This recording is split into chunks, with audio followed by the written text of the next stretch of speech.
Nessa aula nós vamos falar sobre a primeira unidade desse módulo, que trata do projeto de pesquisa, a delimitação do objeto, as fontes e o seu tratamento. A primeira questão que surge quando a gente vai tocar nesse assunto é o que é um projeto de pesquisa, né? Esse projeto de pesquisa é uma espécie de um roteiro de investigação, é um programa da pesquisa que vocês pretendem desenvolver, né? Ele é um item fundamental em qualquer processo de conclusão de curso, e também vocês podem utilizar essas mesmas dicas, esses mesmos métodos que eu vou passar aqui também para fazer projetos de seleção em cursos de pós-graduação, que geralmente seguem esses mesmos critérios. A primeira questão, a primeira dica, se a gente pode assim dizer, para a elaboração de um projeto de pesquisa é que a linguagem seja clara, né? Você tem que passar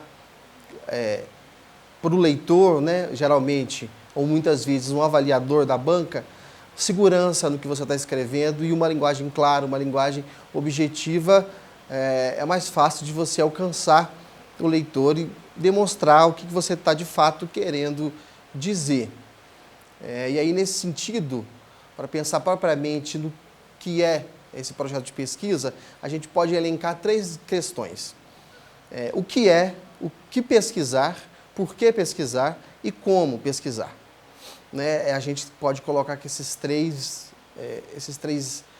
questões são basilares para a gente pensar a formatação de um projeto de pesquisa. E a partir dessas 3 primeiras questões, né, o que pesquisar, por que pesquisar e como pesquisar, a gente parte para as respostas. E as respostas dessas questões são justamente os critérios que todo projeto de pesquisa deve ter. O primeiro item, que é a identificação e a delimitação do problema de pesquisa, a justificativa, os objetivos, as hipóteses, as fontes, as metodologias, o referencial teórico e bibliográfico, o cronograma e a bibliografia. Eu coloquei aqui esses 9 itens separados, mas em muitos casos, né, dependendo da escrita, das intenções do seu trabalho, esses itens podem vir misturados. Por exemplo, as fontes aqui eu coloquei como separadas, mas elas podem vir tranquilamente juntas com a metodologia. O referencial teórico e bibliográfico eu coloquei aqui junto, mas eles também podem aparecer separados, ou seja, você pode ter só o referencial bibliográfico e o referencial teórico como um item separado. Isso vai de acordo com as intenções do seu projeto. E aí eu vou tratar, a partir de agora, brevemente, sobre cada um desses itens. O primeiro deles, como eu comentei, que é a identificação e a delimitação do problema. Ou seja, todo trabalho de pesquisa, todo projeto de pesquisa deve ter um problema. É isso que move a pesquisa. Esse problema não precisa necessariamente ser resolvido, não é? Ele não precisa ser esgotado em sua inteireza. O que você vai fazer ao longo da pesquisa é desenvolver esse problema inicial. Mas como é que surge, então, esse problema de pesquisa? Ele geralmente surge quando a gente está lendo uma obra, ou várias obras, né? Quando a gente está num processo de encontrar um problema de pesquisa, a gente está, eventualmente, lendo alguns artigos, algumas obras, e a gente, aos poucos, né, quando vamos criando familiaridade, intimidade com esses textos, a gente começa a reconhecer algumas lacunas nas produções. Então, geralmente, um problema de pesquisa nasce a partir daí, né? Ele nasce, claro, ele é uma atividade criativa, espontânea, mas ele também nasce do esforço sistemático de leitura, né? Então, uma primeira recomendação para quem ainda não sabe o que vai trabalhar enquanto problema de pesquisa é se dedicar à leitura, é conversar com pesquisadores de áreas, das mesmas áreas ou de áreas próximas, para tentar encontrar algumas lacunas, ou até mesmo reconhecer qual é o estado da arte daquele assunto que a gente quer pesquisar, não é? Porque reconhecendo o estado da arte, a gente consegue encontrar de que maneira de onde partir, né, até mais ou menos para onde ir. Então, é fundamental a gente encontrar esse problema, mas esse problema, geralmente, quando ele aparece muito grande, né? Geralmente um problema quando a gente encontra uma lacuna numa área de pesquisa é um trabalho de décadas, né? Aquela primeira pergunta que a gente tem. Então nós precisamos lapidar essa ideia que está em estado bruto ainda. É isso que a gente chama da delimitação do tema, né? Então, o que eu posso fazer para delimitar o tema? Duas dicas centrais. Primeiro, a gente precisa fazer um recorte temporal, né? Então, qual o período que nós vamos estudar daquela temática? Então, esse é o primeiro recorte que nós devemos fazer e isso já elimina bastante coisa. Então, nós vamos estudar o século XVI, ou vamos estudar a contemporaneidade da década de 50, década de 70, 1960, 1970. Então, qual é o período? Então, esse é o primeiro recorte que a gente precisa fazer, é o temporal. E o segundo é o recorte espacial. Também ajuda a gente a delimitar, funilar esse tema.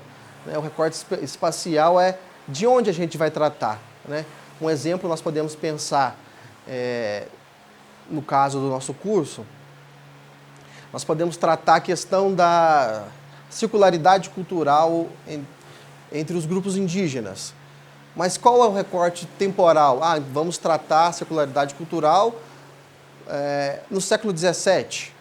O século XVII ainda é muito grande. Então, na primeira metade do século XVII. Então, aí nós temos um problema, temos um recorte temporal, mas também vale a pena a gente fazer um recorte espacial. Vamos tratar disso em Minas Gerais? Vamos tratar disso na província do Grão-Pará? Ou seja, todos esses recortes vão nos encaminhando para a delimitação do nosso objeto de pesquisa. Então, definido o problema, né, recortado, delimitado, a gente pode passar para o segundo ponto, que é a justificativa.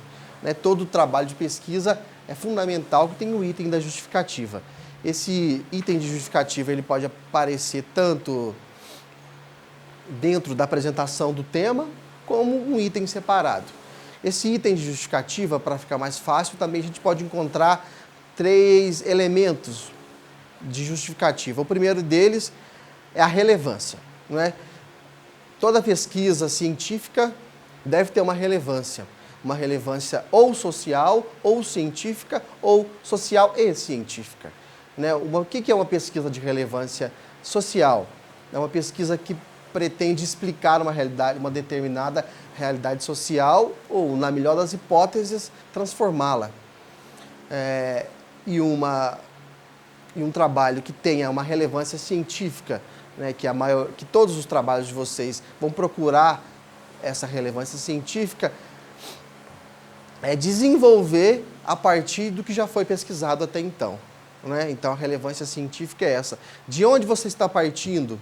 Né? Qual o sentido científico? De que maneira a sua pesquisa pretende contribuir para o conjunto já acumulado de pesquisas? Né?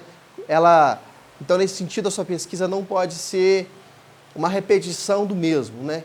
Se você procura uma relevância científica, você tem que tentar encontrar uma lacuna que você possa avançar ainda que um pouquinho dentro do conjunto de estudos que já foram feitos. O segundo ponto da justificativa, que ajuda a gente a elaborar uma justificação para o nosso trabalho, para o nosso projeto, é a questão da viabilidade. A viabilidade trata qual é a real possibilidade de execução daquele trabalho. Não é?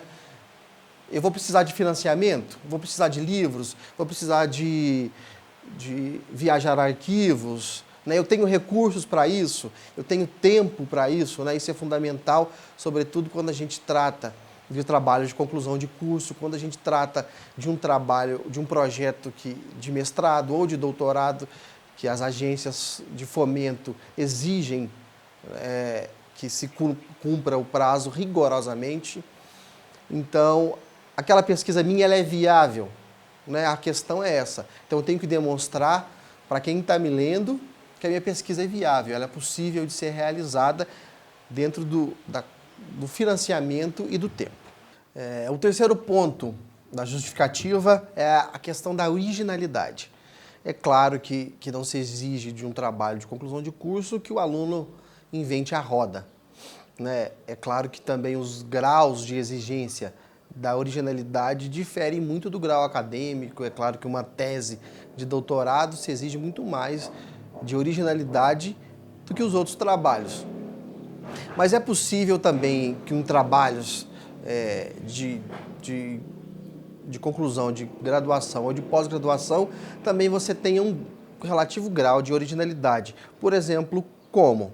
Quando você trabalha um recorte temporal que ainda não foi estudado, quando você trata de um recorte espacial que também ainda não foi estudado, quando você apresenta fontes que ainda são desconhecidas, ou até mesmo quando você já tem fontes que já foram trabalhadas à exaustão, mas que você vai tratá-las por um novo olhar, né? Então, é possível também que você encontre elementos de originalidade na sua pesquisa.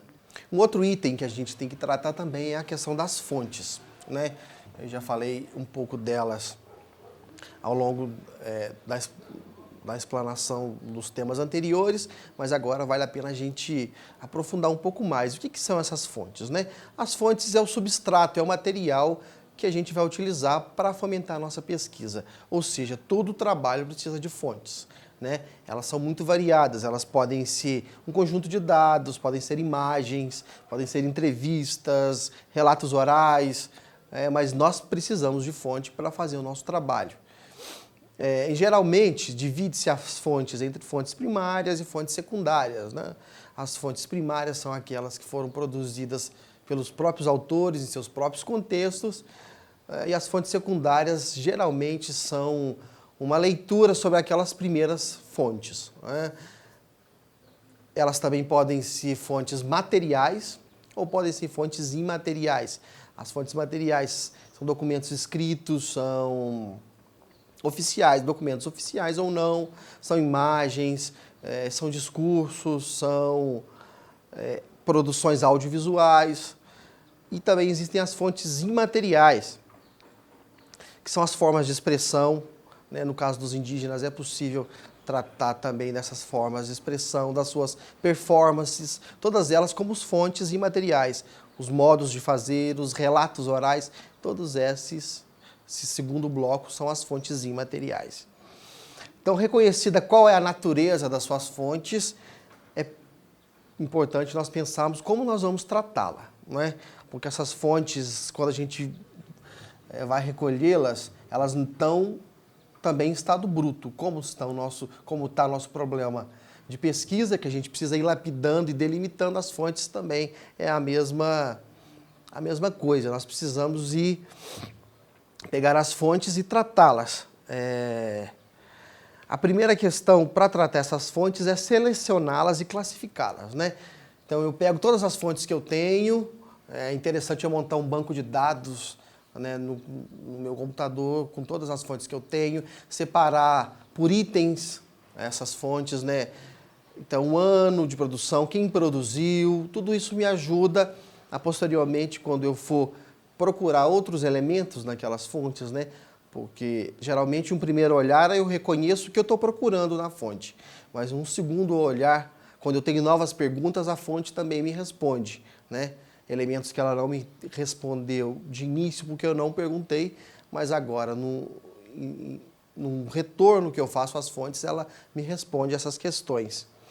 Então, criar um banco de dados pode ser interessante, e aí a gente encontra alguns problemas. Muitas vezes, as fontes são muitas, né? Quando a gente vai em um arquivo, a gente faz uma entrevista, ou a gente vai tratar de imagens, a gente recolhe muita coisa. Então, aí eu preciso contrapor, né, com o meu problema de pesquisa. Quais dessas fontes eu vou de fato utilizar, né? As que eu não vou utilizar, por um primeiro momento eu posso deixá-las de lado, se forem muitas, né? Se forem poucas, é um problema? Não, não é um problema. É possível fazer um bom trabalho com apenas uma, duas fontes.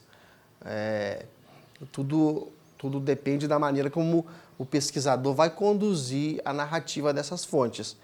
ou mesmo quando as fontes são insuficientes, né? Então, quando eu tenho fontes insuficientes, eu preciso voltar lá no início do meu problema de pesquisa e repensar a pergunta que eu faço, né? Delimitar novamente, porque sem fontes o meu trabalho não vai para frente.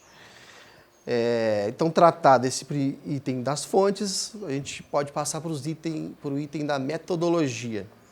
O que são as metodologias? A metodologia é a maneira, o método e o caminho que eu vou utilizar para perseguir, para procurar responder aquele problema que eu coloquei. Munido da fonte, qual é o método que eu vou utilizar para ler aquela fonte. Então, geralmente, a fonte que eu tenho em mão, ela já me diz qual é a metodologia que eu vou utilizar. Então, se eu tenho relatos orais, a minha metodologia é a transcrição de relatos orais e análise desses relatos. Se eu tenho discursos de viajantes sobre os indígenas, qual é a minha metodologia? É a análise desses textos e a contraposição desses textos com outros textos da época. Ou seja, então as fontes estão intimamente ligadas à metodologia. A metodologia é o caminho que eu vou utilizar para analisar esses documentos. Um ponto que nós temos que ficar atentos quando tratamos das fontes é que o pesquisador tem que ser sempre desconfiado, porque as fontes, todas elas são produzidas a partir de um lugar, né? Todas elas têm um lugar de produção. E esse lugar de produção direciona muito o que a fonte vai dizer, porque quando a gente pega uma fonte, ela não é necessariamente uma transcrição da realidade, né? Ela, na verdade, ela traz um ponto de vista daquela realidade, né? Então, quando eu vou tratar de uma fonte, eu preciso reconhecer quem está falando naquela fonte, né? Quais as concepções ideológicas de quem a produziu, quais as concepções políticas, qual o contexto social em que aquela fonte foi produzida. Por exemplo, se eu vou tratar das fontes inquisitoriais para reconhecer as práticas mágicas dos grupos indígenas. Muitas vezes as práticas mágicas indígenas são descritas pelos inquisidores como práticas demoníacas. E aí eu posso pegar, enquanto pesquisador, posso pegar aquela ideia, aquela transcrição e descrever aquelas práticas como demoníacas? Ou seria o melhor caminho pensar por que aquele produtor de fonte descreveu aquela fonte daquela maneira, né? Então é isso que é pensar os lugares de produção das fontes, né? Todas elas têm um lugar de produção e é preciso a gente reconhecer qual é esse lugar de produção para a gente não cair na armadilha de simplesmente concordar com o que a fonte está dizendo e entender que aquilo é simplesmente a transcrição do real. Outro ponto que a gente também tem que ficar bastante desconfiado é o espaço do não dito, né? As fontes muitas vezes ocultam alguns elementos. Então a gente convém se perguntar por que essa fonte não tratou desse elemento. Por exemplo, se eu vou pensar num viajante que visitou a Bahia no século XVIII, em nenhum momento ele tratou da população negra, né? Ele descreveu a sociedade, descreveu a arquitetura, em nenhum momento tratou da população escrava, afrodescendente. Então, qual a razão daquele silêncio, né? Por que ele quis mascarar, negligenciar aquela presença? Então, é uma questão que eu também devo fazer à fonte, né? Porque muitas vezes a gente tem que estar atento ao que ela diz, mas também ao que ela não diz. Um outro exemplo, para deixar isso também claro, quando a gente vai tratar da formação de algumas localidades, tentando encontrar a presença indígena, e a gente vai nos textos dos memorialistas, a gente não encontra a menção às populações indígenas, né? Só que em outros trabalhos, né, em outras fontes, a gente reconhece que ali houve presença das populações indígenas. Então, a questão que a gente se faz é por que aquele memorialista apagou do seu livro, da formação local, a presença indígena, né? Então também é preciso a gente ficar atento ao que foi ocultado, né? Por que essas vozes foram caladas, por que foram silenciadas. Também nessas fontes é possível a gente encontrar a voz não só de quem fala, mas também de quem é falado, né? É possível a gente avançar um filtro e encontrar o outro naquela fonte.